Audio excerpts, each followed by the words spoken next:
Welcome student in another topic of your geography lesson number 6।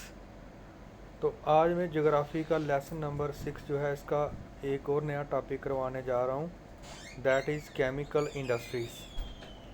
The chemical industry in India is fast growing and diversifying. तो कहता है कि भारत में जो chemical industry है वो बड़ी तेज़ी से ग्रो कर रही है और काफ़ी वो डाइवर्सिफाइंग हो गई है। डाइवर्सिफाइंग मतलब उसमें अलग अलग किस्म के जो केमिकल हैं वो बनाए जा रहे हैं, from agriculture to medicine to fertiliser. तो it contribute approximately 3% of the GDP. तो टोटल जो जीडीपी है उसका जो 3% है वो हमें केमिकल इंडस्ट्री से आता है। It is the third largest industry in Asia. Asia में हमारा मुल्क जो है तीसरे नंबर पर है केमिकल इंडस्ट्री में, and 12th largest in the world in term of it size, और 12वें नंबर पर है पूरी दुनिया में साइज के हिसाब से। It comprises both large and small scale manufacturing unit.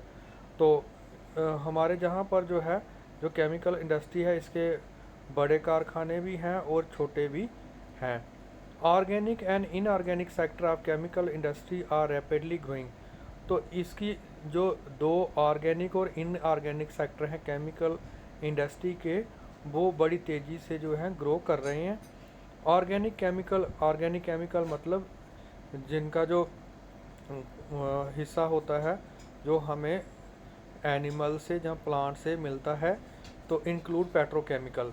तो ऑर्गेनिक केमिकल वो केमिकल हो गए जो हमें पेट्रोकेमिकल से मिलते हैं। तो पता है कि आपको जो पेट्रोलियम है, पेट्रोलियम जो है हमें जो आज से हज़ारों लाखों साल पहले जो एनिमल ज़मीन के अंदर दब गए थे तो वो पेट्रोलियम की फॉर्म में तब्दील हो गए, तो जो आज हमें मिलते हैं। Is use for manufacturing synthetic fibre, synthetic rubbers, plastic, dyestuff, drugs and pharmaceutical. तो जो पेट्रोलियम है, पेट्रोलियम से हमें बहुत सारे जो हैं केमिकल मिलते हैं, जैसे सिंथेटिक फाइबर हो गया, सिंथेटिक रबर हो गया, प्लास्टिक हो गया, dyestuff, drug and pharmaceutical. Inorganic chemical में आ गया आपका सल्फ्यूरिक एसिड, जिसका आगे हम इस्तेमाल करते हैं फर्टिलाइज़र बनाने में, सिंथेटिक फाइबर बनाने में, प्लास्टिक बनाने में, एडहेसिव हो गया, पेंट हो गया और dyestuff. Nitric acid, alkali, soda ash, तो ये जो है इनका इस्तेमाल करते हैं ग्लास बनाने में, सोप बनाने में, डिटर्जेंट और पेपर एंड कास्टिक सोडा। तो ये सारी जो चीज़ें हैं ये हमें इनऑर्गेनिक जो केमिकल है वहीं से मिलती हैं। नेक्स्ट है फर्टिलाइज़र इंडस्ट्री। तो फर्टिलाइज़र जो इंडस्ट्री है ये भी भारत में बहुत इंपॉर्टेंट है, mainly centred around the production of nitrogenous fertiliser. तो जो इसका जो प्रोडक्शन है ये मेनली नाइट्रोजन फर्टिलाइज़र का ही होता है। उसके बाद फॉस्फेटिक फर्टिलाइज़र और ammonium phosphate and complex fertiliser which have a combination of nitrogen phosphate and potash. और इसके अलावा जो कम्प्लेक्स फर्टिलाइज़र है जिसमें हमारा नाइट्रोजन फॉस्फेट और पोटाश भी होता है, जिसको शॉर्ट में हम NPK बोलते हैं। India is the third largest producer of nitrogenous fertiliser.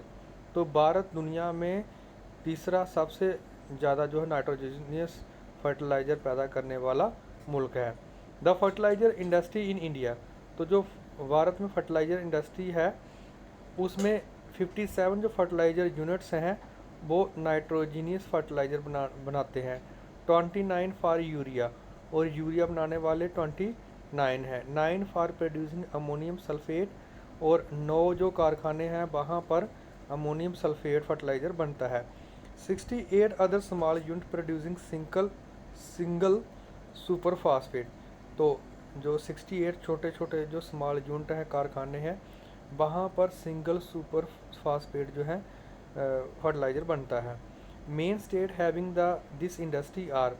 तो वो स्टेट जहाँ पर ये जो कारखाने हैं ज़्यादा हैं, वो सबसे ज़्यादा कारखाने जो फर्टिलाइज़र के हैं वो गुजरात में है, उसके बाद तमिलनाडु, फिर यूपी, फिर पंजाब और उसके बाद केरला।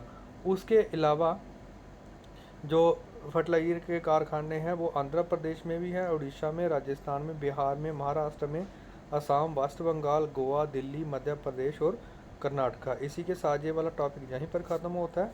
शुक्रिया।